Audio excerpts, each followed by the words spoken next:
नमस्कार दोस्तों, मैं डॉक्टर भवानी शंकर पटना से आप लोगों से जुड़ रहा हूँ। मेरे YouTube चैनल में आपका स्वागत है। आज मैं ऐसी बीमारी पर चर्चा करूँगा जिससे हमारे देश के 14 करोड़ लोग प्रभावित हैं, यानी 14 करोड़ लोगों को इसका संक्रमण है और इसके परेशानी से जूझ रहे हैं। आखिर 14 करोड़ लोगों को बीमार करने वाली इस बीमारी का नाम क्या है? इसका नाम है साइनोसाइटिस। कैविटी में होने वाले इन्फेक्शन के कारण जो कष्ट आपको होता है, इस इन्फेक्शन के कारण एयर पाथवे में या तो म्यूकस आ जाते हैं या तो एयर कैविटी जाम हो जाता है। आपके नाक, आँख और ललाट के पिछले हिस्से में दर्द हो जाता है, आपको छींकें आती हैं, सर दर्द होता है और आप परेशान हो जाते हैं। तो इस इन्फेक्शन को साइनोसाइटिस कहते हैं और इससे हमारे देश के 14 करोड़ लोग प्रभावित हैं और उनकी दिनचर्या में ये बीमारी खलल डाल रहा है। इस बीमारी को आप ठीक कर सकते हैं कुछ महीनों के होम्योपैथिक कोर्स के द्वारा। तो मैं आज इसी पे चर्चा करना हूँ, साइनोसाइटिस पे। इस एयर कैविटी में होने वाले इन्फेक्शन को या संक्रमण को या उसमें जमा हो जाने वाले म्यूकस के कारण जो परेशानी आपको होती है, उसे आप कैसे निजात पाएंगे? इसके कारण क्या है, क्यों साइनोसाइटिस होता है? सबसे बड़ा कारण है एलर्जी। एलर्जी के रीजन्स बहुत सारे हैं। पॉल्यूशन, बाह्य प्रदूषण, हाउस डस्ट, पॉलन एलर्जी, या फिर आपके खाद्य पदार्थों के द्वारा कोई एलर्जी होता हो, किसी खाद्य पदार्थ को लेने से, या चेंजिंग वेदर से, मौसम में बदलाव के कारण एलर्जी के बहुत सारे स्रोत हो सकते हैं। दूसरे रीजन्स हैं पैथोजेंस, वायरस और बैक्टीरिया। वायरस और बैक्टीरिया के इन्फेक्शन से भी साइनोसाइटिस डेवलप हो जाता है और ये क्रोनिक रूप ले लेता है। जब तक आपका बैक्टीरिया और वायरस खत्म नहीं होंगे तब तक ये आपके शरीर में बना रहेगा। इसके इन्फेक्शन के कारण आपकी नज़ल कैविटी जाम रहेगी।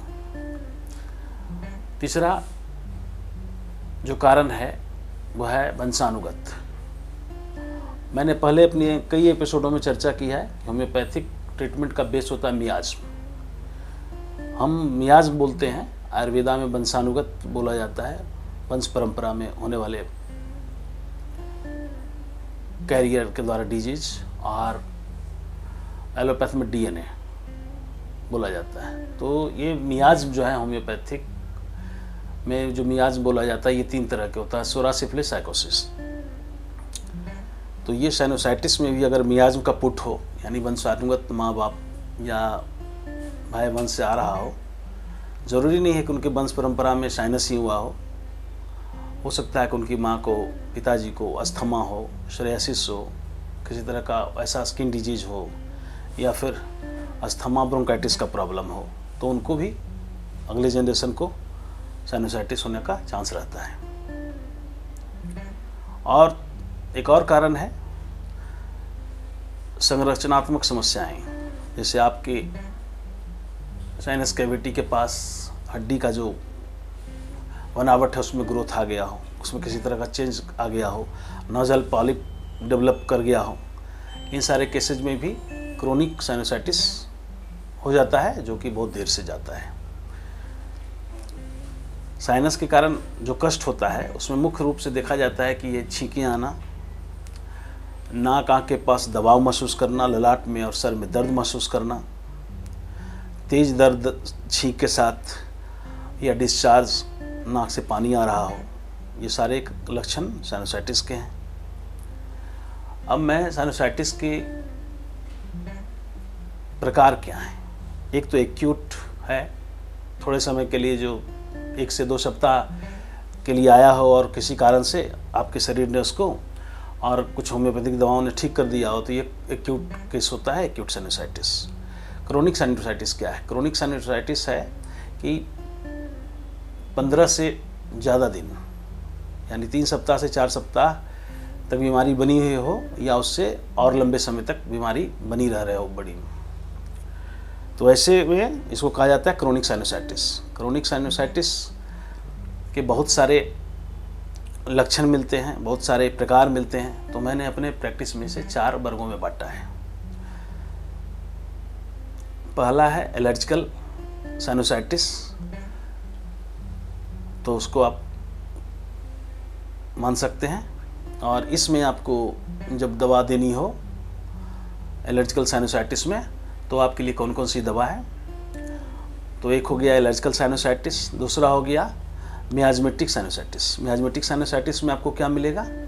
मियाज़मेटिक साइनोसाइटिस में मिलेगा कि कहीं ना कहीं आपको स्किन डिजीज हो या आपके वंश परंपरा में माता पिता या दादा दादी को किन्हीं को सोरियासिस या एक्जिमा हो या अस्थमा हो।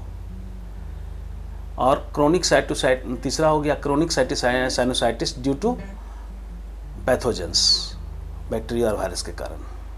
और चौथा जो मैंने बताया, 4 वर्गीकरण मैंने किया है, तो चौथा कौन सा है? Chronic sinusitis due to nasal polyp, यानी संरचनात्मक प्रॉब्लम के कारण जो नेजल पॉलिप डेवलप किया है साइनस कैविटी में, उसके लिए कौन सी दवा है। ये चौथा मैंने प्रकार आपको बताया। अब मैं बताता हूँ कि एक्यूट साइनोसाइटिस के लिए कौन सी कॉमन दवाएं हैं। एक्यूट साइनोसाइटिस में मैं 4 दवाएं आपको बताता हूँ, इनको आप चला सकते हैं। R49 15 बूंद की मात्रा 3 बार हाफ कप पानी में। कालीबाइक्रोम 200 once a day 3 बूंद की मात्रा 1 बार। Arsenic album 30 3 to 4 drops twice a day चला सकते हैं। और एक एमोनकार्ब 200, एमोनकार्ब 200 को भी प्रत्येक दिन 4 बूंद ले सकते हैं। ये 4 मैंने दवा बताई हैं। ये साधारणतया जो होते हैं साइनोसाइटिस, कभी कभी इन्फेक्शन लग जाता है कुछ दिनों के लिए, तो ऐसे केस में आप इनको इस्तेमाल करके और ठीक कर सकते हैं। ऐसा जो साइनस का डेवलपमेंट है वो 10-15 दिनों के अंदर का होता है, तो उस एक्यूट साइनोसाइटिस में आप इनका इस्तेमाल कर निरोग हो सकते हैं। अब मैं आता हूँ एलर्जिकल साइनोसाइटिस। एलर्जिकल साइनोसाइटिस का दवा कौन कौन सा है? उसमें आर्सेनिकल 30 लेनी है, 3 to 4 drops twice a day.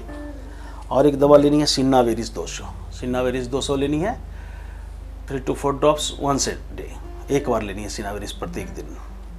तीसरी कौन सी दवा है? एमोनकार्ब 200, इसको भी 1 बार लेंगे, 3 to 4 ड्रॉप्स।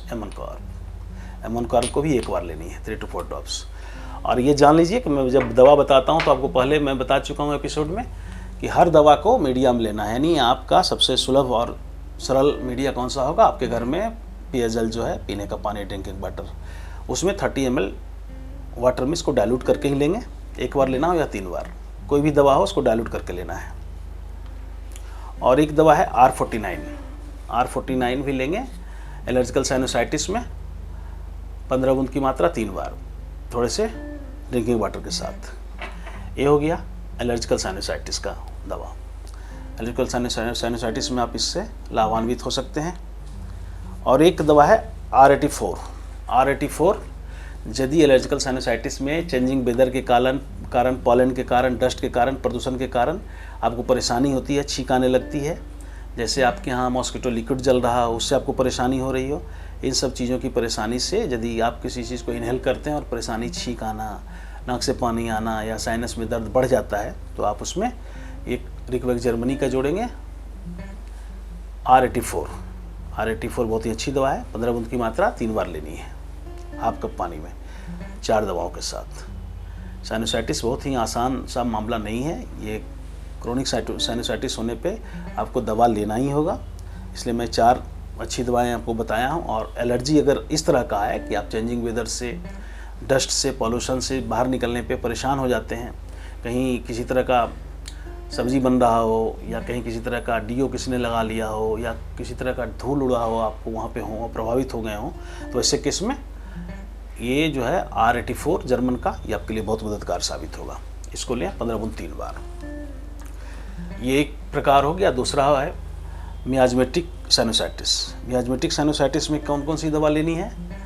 मियाज़मेटिक साइनसाइटिस में सबसे पहले एक दवा मैं बता रहा हूँ, मेडोरिनम 1M।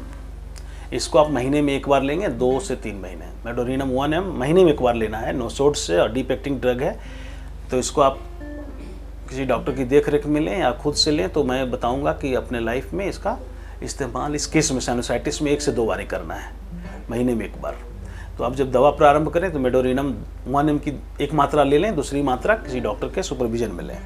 तो मेडोरिनम 1M लेना है 3 to 4 ड्रॉप्स 1 से मंथ, महीने में एक बार। और इसके साथ दूसरी दवा कौन सी लेनी है, R49 लेना है 15 बूंद, 3 बार की मात्रा, थोड़े से पानी में। और इसमें नोजल, नाक बंद होता है इसमें बार बार, तो उसमें आप सेम्बुकस नाइग्रा 200 लेंगे। नोजल कंजेशन के लिए सेम्बुकस नाइग्रा 200 लेंगे, 3 to 4 drops twice a day.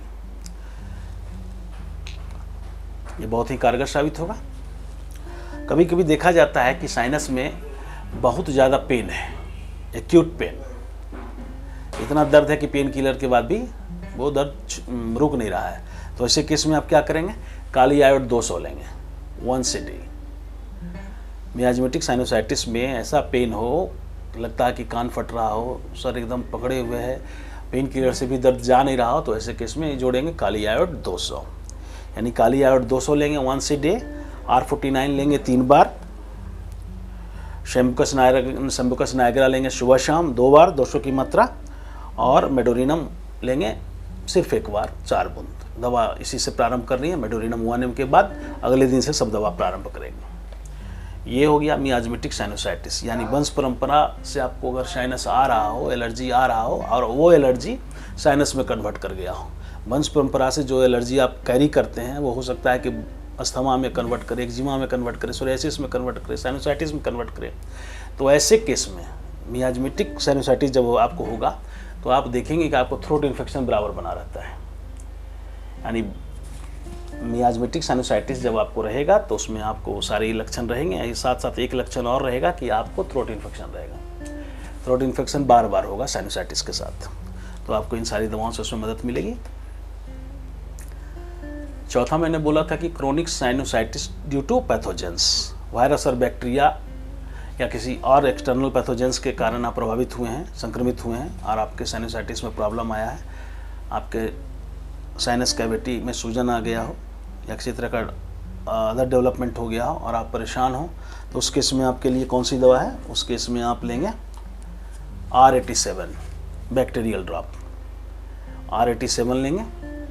R87 लेने से पहले आप वायरस को कंट्रोल करने के लिए, वायरस अगर है, अगर बैक्टीरिया तो R87 लेंगे, वायरस है तो वैसिलिनम 200 लेंगे। सप्ताह में 1 दिन वैसिलिनम 200 लेंगे, 2 या 3 सप्ताह। वैसिलिनम 200 प्रमुख दवा है। उसके साथ साथ R87 लेंगे बैक्टीरिया के लिए 15 बूंद 3 बार, और R49 भी लेंगे 15 बूंद 3 बार, और लेंगे आर्सेनिक आयोड। आर्सेनिक आयोड 200 की मात्रा 1 a day, सप्ताह में नहीं, दिन में 1 बार आर्सेनिक आयोड 200। चौथा हो गया chronic sinusitis due to nasal polyp. Sinus chronic हो गया है और उसमें नोजल पॉलिप भी डेवलप कर गया, तो नोजल पॉलिप के लिए क्या लेंगे, नोजल पॉलिप को कैसे ठीक करेंगे, कैसे सूखेगा आपका पॉलिप, तो उसके लिए आप यूज करेंगे सेंगुनेरिया नाइट्रिक 1M, सेंगुनेरिया नाइट्रिक 1M और थूजा 1M।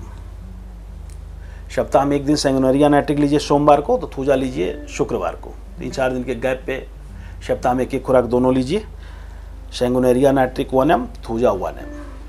वही हाफ कप पानी में डाइल्यूट करेंगे 3 to 4 ड्रॉप्स, और सप्ताह में 1 दिन दोनों लेंगे, सेंगुनेरिया नाइट्रिक और थूजा 1M, जब आपके नेजल पॉलिप बढ़े हुए हों।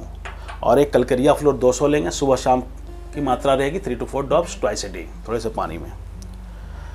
और एक मैं ऐसी दवा बता रहा हूँ जो बहुत ही इसमें अच्छा है और कारगर है और आपके पेट के कीड़े को भी मारता है, टिकोरियम मारम भेरम क्यू, TMVQ के नाम से जाना जाता है। ये TMVQ जो है नोजल पॉलिप के लिए, नाक में किसी तरह का ग्रोथ हो, नोजल पॉलिप हो या एयर पाथवे जाम हो गया हो, तो आप इसको TMV को यूज करेंगे।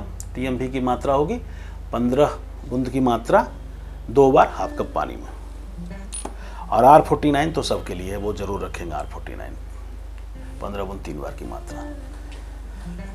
ऐसा है मित्रों कि मैंने इसके पहले इकोलाई पे बनाया है एपिसोड और बहुत सारे चीज़ों पे बनाया है। तो इकोलाई का एपिसोड मेरा ऐसा पॉपुलर हुआ है कि अभी ऑनलाइन ट्रीटमेंट में सैकड़ों लोगों को दे रहा हूँ और बहुत सारे लोगों ने तो मेरे को फ़ोन करके बधाई दी कि आपकी बताई हुई दवा से हम काफ़ी लाभान्वित हुए। तो आज मैंने साइनस पे बहुत मेहनत करके ये एपिसोड बनाया है और आपके लिए बेहतरीन स्वास्थ्य के लिए बनाया है। अगर आप साइनस से पीड़ित हैं या आपके कोई दोस्त संबंधी साइनस से पीड़ित हैं तो उनको ये एपिसोड दिखाइए और सामाजिक रूप से इसका लाभ आप उठाएँ।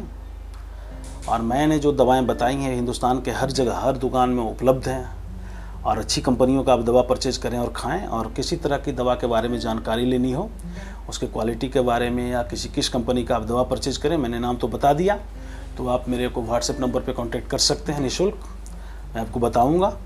और आप इस एपिसोड को देखिए और अभी तक आपने मेरे यूट्यूब चैनल को सब्सक्राइब नहीं किया तो कर लीजिए। और किसी भी प्रकार का आपका कोई भी क्वेश्चन हो तो आप मेरे इनबॉक्स में रखिए और लाभान्वित होइए। और मैं समझता हूँ कि आपके परिवार में कहीं भी साइनसाइटिस है, साइनस से आप जूझ रहे हैं, तो मेरा ये एपिसोड आपको स्वस्थ करने में लाभदायक होगा, कारगर होगा। जय हिंद मित्रों।